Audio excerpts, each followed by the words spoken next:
He grinned at Harry's amazement. They stepped through the archway. Harry looked quickly over his shoulder and saw the archway shrink instantly back into solid wall. The sun shone brightly on a stack of cauldrons outside the nearest shop. Cauldrons, all sizes, copper, brass, pewter, silver, self-stirring, collapsible, said a sign hanging over them. Yeah, you'll be needing one of those, said Hagrid, but we've got to get your money first. Harry wished he had about 8 more eyes. He turned his head in every direction as they walked up the street, trying to look at everything at once. The shops, the things outside them, the people doing their shopping. A plump woman outside an apothecary's was shaking her head as they passed, saying, "Dragon's liver, 17 sickles an ounce? They're mad." A low, soft hooting came from a dark shop with a sign saying, "Ellipse Owl Emporium, Tawny, Screech, Barn, Brown and Snowy." Several boys of about Harry's age had their noses pressed against a window with broomsticks in it. "Look," Harry heard one of them say, "the new Nimbus 2000, the fastest ever." There were shops selling robes, shops selling telescopes, and strange silver instruments Harry had never seen before. Windows stacked with barrels of bat spleens and eel's eyes, tottering piles of spellbooks, quills and rolls of parchment, potion bottles, globes of the moon. "Gringotts," said Hagrid. They had reached a snowy white building which towered over the other little shops. Standing beside its burnished bronze doors, wearing a uniform of scarlet and gold, was— "Yeah, that's a goblin," said Hagrid quietly as they walked up the white stone steps towards him. The goblin was about a head shorter than Harry. He had a swarthy, clever face, a pointed beard, and, Harry noticed, very long fingers and feet. He bowed as they walked inside. Now they were facing a second pair of doors, silver this time, with words engraved upon them. "Enter, stranger, but take heed of what awaits the sin of greed. For those who take, but do not earn, must pay most dearly in their turn. So if you seek beneath our floors a treasure that was never yours, thief, you have been warned, beware of finding more than treasure there." "Like I said, you'd be mad to try and rob it," said Hagrid. A pair of goblins bowed them through the silver doors, and they were in a vast marble hall. About 100 more goblins were sitting on high stools behind a long counter, scribbling in large ledgers, weighing coins on brass scales, examining precious stones through eyeglasses. There were too many doors to count leading off the hall, and yet more goblins were showing people in and out of these. Hagrid and Harry made for the counter. "Morning," said Hagrid to a free goblin. "We've come to take some money out of Mr. Harry Potter's safe." "You have his key, sir?" "I've got it somewhere," said Hagrid, and he started emptying his pockets on the counter, scattering a handful of mouldy dog biscuits all over the goblin's book of numbers. The goblin wrinkled his nose. Harry watched the goblin on his right weighing a pile of rubies as big as glowing coals. "Ah, I've got it," said Hagrid at last, holding up a tiny golden key. The goblin looked at it closely. "That seems to be in order. And I've got a letter here from Professor Dumbledore," said Hagrid importantly, throwing out his chest. "It's about the you-know-what in Vault 713. The goblin read the letter carefully. "Very well," he said, handing it back to Hagrid. "I will have someone take you down to both vaults. Griphook?" Griphook was yet another goblin. Once Hagrid had crammed all the dog biscuits back into his pocket, he and Harry followed Griphook towards one of the doors leading off the hall. "What's the you-know-what in Vault 713? Harry asked. "I can't tell you that," said Hagrid mysteriously, Very secret. Hogwarts business. Dumbledore's trusted me. It's more than my job's worth to tell you.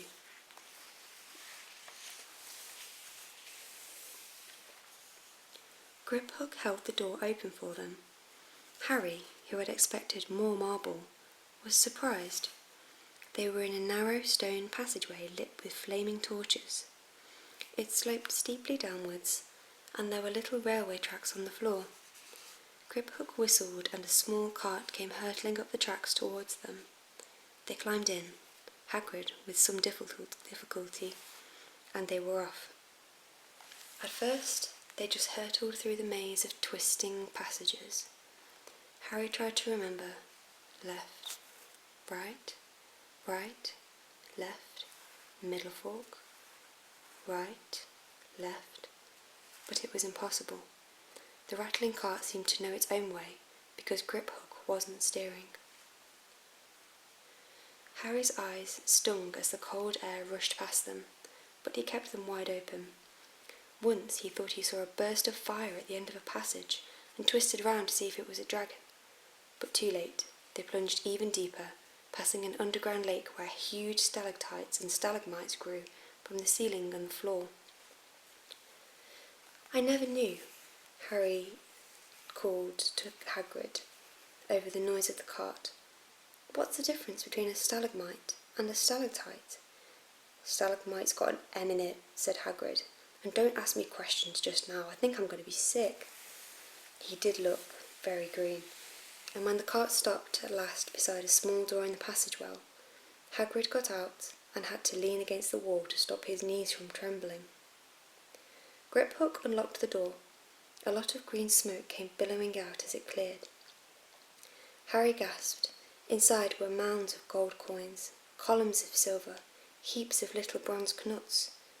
"All yours," smiled Hagrid. All Harry's. It was incredible. The Dursleys couldn't have known about this, or they'd have had it from him faster than blinking. How often had they complained how much Harry cost him to keep, and all the time there had been a small fortune belonging to him, buried deep under London. Hagrid helped Harry pile some of it into a bag. "The gold ones are galleons," he explained. 13 silver sickles to a galleon, and 29 nuts to a sickle. It's easy enough. Right, that should be enough for a couple of terms. We'll keep the rest safe for you." He turned to Griphook. "Vault 713 now, please. And can we go more slowly?" "There's only one speed," said Griphook. They were going even deeper now and gathering speed. The air became colder and colder as they hurtled around tight corners. They went rattling over an underground ravine, and Harry leant over the side to try and see what was down at the dark bottom, but Hagrid groaned and pulled him back by the scruff of his neck. Vault 713 had no keyhole. "Stand back," said Griphook importantly. He stroked the door gently with one of his long fingers, and it simply melted away. If anyone but a Gringotts goblin tried that, he'd be sucked through the door and trapped in there, said Griphook. "How often do you check to see if anyone's inside?" Harry asked. "About once every 10 years, said Griphook, with a rather nasty grin. Something really extraordinary had to be inside this top security vault, Harry was sure, and he leant forward eagerly, expecting to see fabulous jewels at the very least. But at first he thought it was empty. Then he noticed a grubby little package wrapped in brown paper lying on the floor. Hagrid picked it up and tucked it deep inside his coat. Harry longed to know what it was, but he knew better than to ask. "Come on, back in this infernal cart, and don't talk to me on the way back. It's best I keep my mouth shut," said Hagrid. One wild cart ride later, they stood blinking in the sunlight outside Gringotts. Harry didn't know where to run first now he had a bag full of money.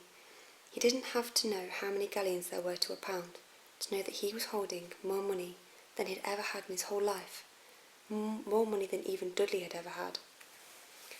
"Well, you might as well get your uniform," said Hagrid, nodding towards Madame Milkin's robes for all occasions. "Listen, Harry, Would you mind if I slipped off for a pick-me-up in the leaky cauldron? I hate those Gringotts carts."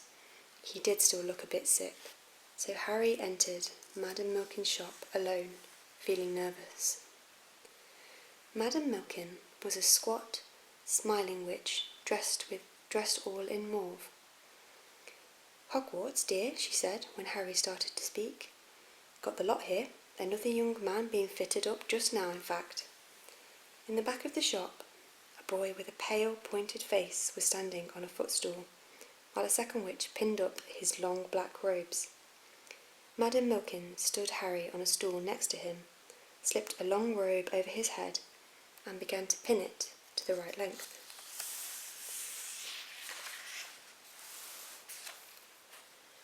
"Hello," said the boy. "Hogwarts too?" "Yes," said Harry. "My father's next door buying my books, and mother's up the street looking at wands," said the boy. He had a bored, drawling face. "Then I'm going to drag them off to look at racing brooms. I don't see why first years can't have their own. I think I'll bully father into getting me one, and I'll smuggle it in somehow." Harry was strongly reminded of Dudley. "Have you got your own broom?" the boy went on. "No," said Harry. "Play Quidditch at all?" "No," said Harry again, wondering what on earth Quidditch could be. "I do. Father says it's a crime that I'm not picked to play from my house, and I must say, I agree. Do you know what house you'll be in yet?" "No," said Harry, feeling more stupid by the minute. "Well, no one really knows until they get there, do they? But I know I'll be in Slytherin. All our family have been. Imagine being in Hufflepuff. I think I'd leave, wouldn't you?" Said Harry, wishing he could say something a bit more interesting.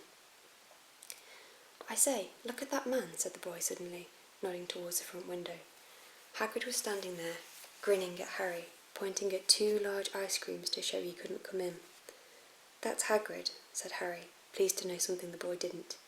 "He works at Hogwarts." "Oh," said the boy. "I've heard of him. He's a sort of servant, isn't he?" "He's the gamekeeper," said Harry. He was liking the boy less and less every second. "Yes, indeed.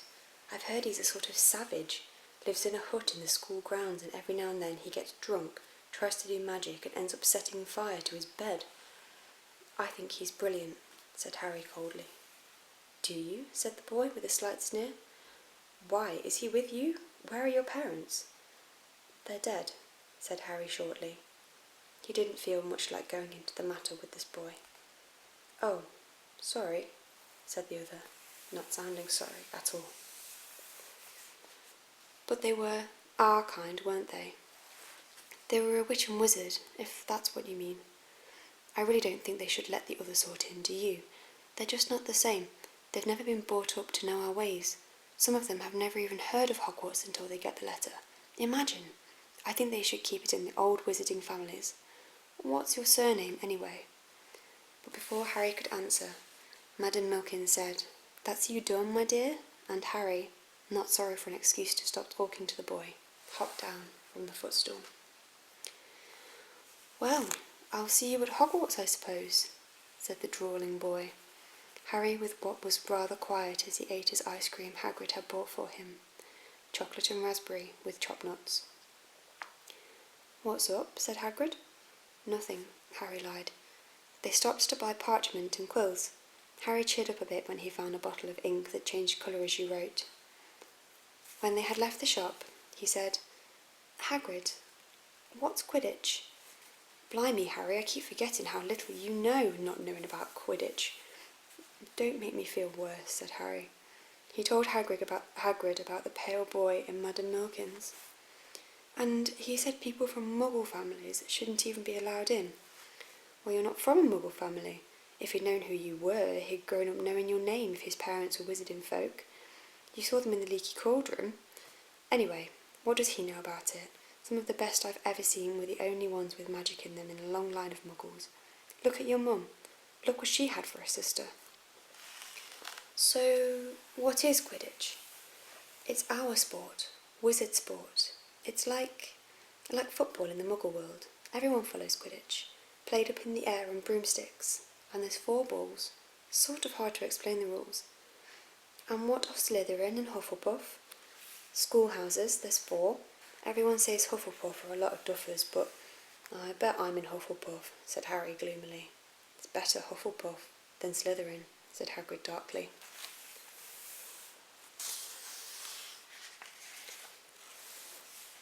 There's not a single witch or wizard who went bad who wasn't in Slytherin. You know who was one. You know who was at Hogwarts? Years and years ago, said Hagrid. They bought Harry schoolbooks in a shop called Flourish and Blots, where the shelves were stacked to the ceiling with books as large as paving stones bound in leather. Books the size of postage stamps and covered in silk, books full of peculiar symbols, and a few books with nothing in them at all. Even Dudley, who never read anything, would have been wild to get his hands on some of these. Hagrid almost had to drag Harry away from the curses and counter-curses, bewitch your friends and befuddle your enemies with the latest revenges, hair loss, jelly legs, tongue-tying, and much, much more, by Professor Vindictus Viridian. I was trying to find out how to curse Dudley. I'm not saying that that's not a good idea, but you're not to use magic in the Muggle world, except in very special circumstances, said Hagrid. And anyway, you couldn't work any of them curses yet. You'll need a lot more study before you get to that level. Hagrid wouldn't let Harry buy a solid gold cauldron either. It says pewter on your list, but they got a nice set of scales for weighing potion ingredients, and a collapsed brass telescope. Then they visited the apothecary's, which was fascinating enough to make up for its horrible smell, a mixture of bad eggs and rotten cabbages. Barrels of slimy stuff stood on the floor, jars of herbs, dried roots, and bright powders lined the walls. Bundles of feathers, strings of fangs, and snarled claws hung from the ceiling. While Hagrid asked the man behind the counter for a supply of some basic potion ingredients for Harry, Harry himself examined small unicorn horns at 21 galleons each, and minuscule glittery black beetle eyes, 5 nuts a scoop. Outside the apothecary's, Hagrid checked Harry's list again. Just your wand left. Oh yeah, and I still haven't got you a birthday present. Harry felt himself go red. Well, you don't have to. I know I don't have to. I tell you what, I'll get your owl. Not a toad. Toads went out of fashion years ago. You'll be laughed at. And I don't like cats, they make me sneeze. I'll get you an owl. All the kids want owls. They're dead useful. They carry your post and everything. 20 minutes later, they left Ellip's Owl Emporium, which had been dark and full of rustling, flittering, jewel-bright eyes. Harry now carried a large cage which held a beautiful snowy owl, fast asleep with her head under her wing. He couldn't stop stammering his thanks, that sounding like Professor Quirrell. Don't mention it, said Harry gruffly. I don't expect you've had a lot of presents from the Dursleys. It's just Ollivander's left now. The only place for wands, Ollivander's, and you've got to have the best wand. A magic wand. This was what Harry had been really looking forward to. The last shop was narrow and shabby. Peeling gold letters over the door read, Ollivander's, makers of fine wands since 382 BC. A single wand lay on a faded purple cushion in the dusty window. A tinkling bell rang somewhere in the depths of the shop as they stepped inside. It was a tiny place, empty except for a couple of spindly chairs which Hagrid sat on to wait. Harry felt strangely as though he had entered a very strict library. He swallowed a lot of new questions which had just occurred to him, and looked instead at the thousands of narrow boxes piled neatly right up to the ceiling. For some reason, the back of his neck prickled. The very dust and silence in here seemed to tingle with some secret magic. Good afternoon, said a soft voice. Harry jumped. Hagrid must have jumped too, because there was a loud crunching noise and he got quickly off the spindly chair. An old man was standing before them, his wide, pale eyes shining like moons through the gloom of the shop. Hello, said Harry awkwardly. Ah, yes, said the man. Yes, I thought I'd be seeing you soon. Harry Potter. It wasn't a question. You have your mother's eyes. It seems only yesterday she was here herself, buying her first wand, 10¼ inches long, swishy, made of willow. Nice wand for charm work. Mr. Ollivander moved closer to Harry. Harry wished he would blink. Those silvery eyes were a bit creepy. Your father, on the other hand, favoured a mahogany wand, 11 inches, pliable, a little more powder and excellent for transfiguration. Well, I say your father favoured it. It's really the wand that chooses the wizard, of course. Mr. Ollivander had come so close that he and Harry were almost nose to nose. Harry could see himself reflected in those misty eyes, and that's where Mr. Ollivander touched the lightning scar on Harry's forehead with a long white finger. I'm sorry to say I sold the one that did it, he said softly. 13½ inches. You. Powerful wand, very powerful, and in the wrong hands. Well, if I'd known what that wand was going into the world to do. He shook his head and then, to Harry's relief, spotted Hagrid. Rubeus Hagrid, how nice to see you again. Oak, 13 inches, rather bendy, wasn't it? It was, sir, yes, said Hagrid. Good one, that one, but I suppose they snapped it in half when you got expelled, said Mr. Ollivander, suddenly very stern. Yes, they did, yes, said Hagrid, shuffling his feet. I've still got the pieces, though, he said brightly. But you don't use them, said Mr. Ollivander sharply. Oh, no, sir, said Hagrid quickly. Harry noticed he gripped his pink umbrella very tightly as he spoke. Said Mr. Ollivander, giving Hagrid a piercing look. Well now, Mr. Potter, let me see. He pulled a long tape measure with silver markings out of his pocket. Which is your wand arm? Well, I'm right-handed, said Harry. Hold out your arm, that's it. He measured Harry from shoulder to shoulder, and then wrist to elbow, shoulder to floor, knee to armpit, and round his head. As he measured, he said, Every Ollivander wand has a core of powerful magic substance, Mr. Potter. We use unicorn hairs, phoenix tail feathers, and the heartstring of dragons. No two Ollivander wands are the same, just as no two unicorns, dragons, or phoenix are quite the same. And of course, you will never get such good results with another wizard's wand. Harry suddenly realised that the tape measure, which was measuring between his nostrils, was doing this all on its own. Mr. Ollivander was flitting around the shelves, taking down boxes.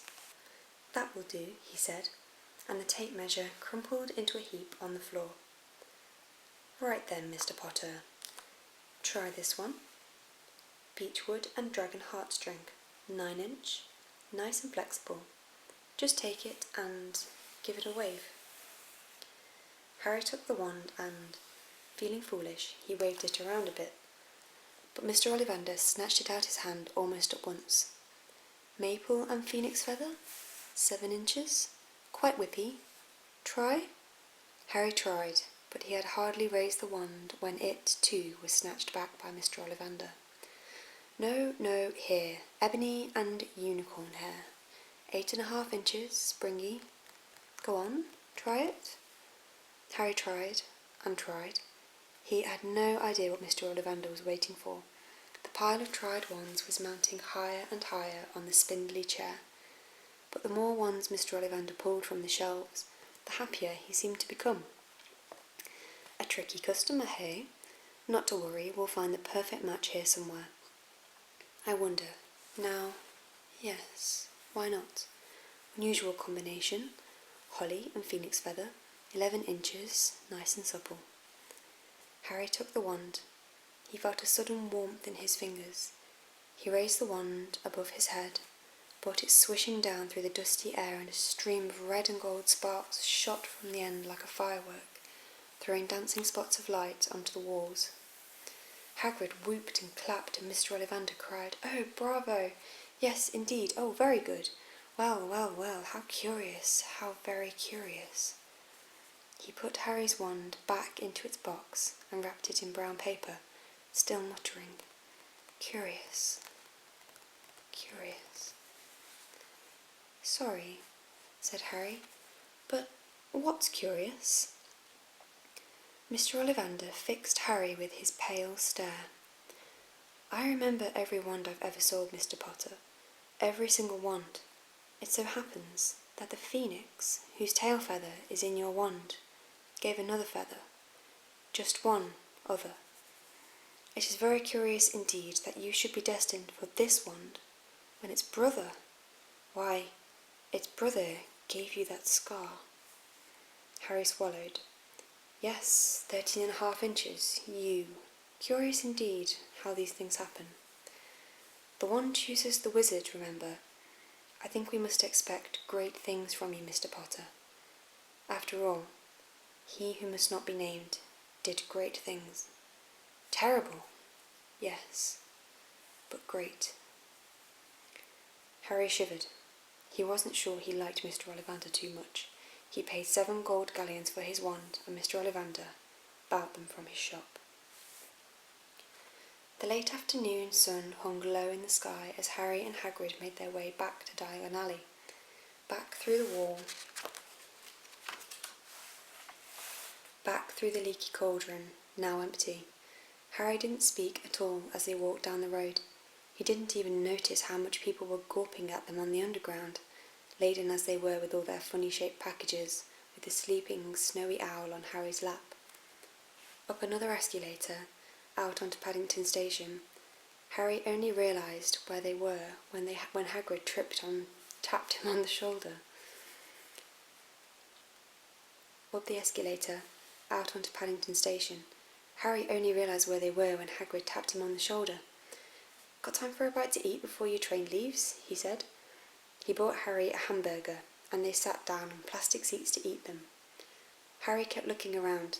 Everything looked so strange somehow. "Are you all right, Harry? You're very quiet." Harry wasn't sure he could explain. He had just had the best birthday of his life, and yet he chewed his hamburger, trying to find the words. "Everyone thinks I'm special," he said at last. "All those people in the leaky cauldron, Professor Quirrell, Mr. Ollivander, but I don't know anything about magic at all. How can they expect great things? I'm famous, and I can't even remember what I'm famous for. I don't know what happened when the night my parents died." Hagrid leant across the table. Behind the wild beard and eyebrows he wore a very kind smile.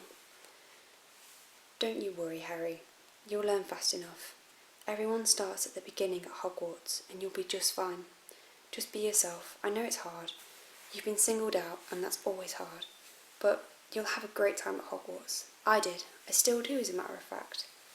Hagrid helped Harry onto the steam train that would take him back to the Dursleys, then handed him an envelope. "That's your tickets for Hogwarts," he said. "The 1st of September, King's Cross. It's all on your ticket. Any problems with the Dursleys, send me a letter with your owl. She'll know where to find me. I'll see you soon, Harry." The train pulled out of the station. Harry waved. Harry wanted to watch Hagrid until he was out of sight. He rose in the seat and pressed his nose against the window, but he blinked, and Hagrid was gone.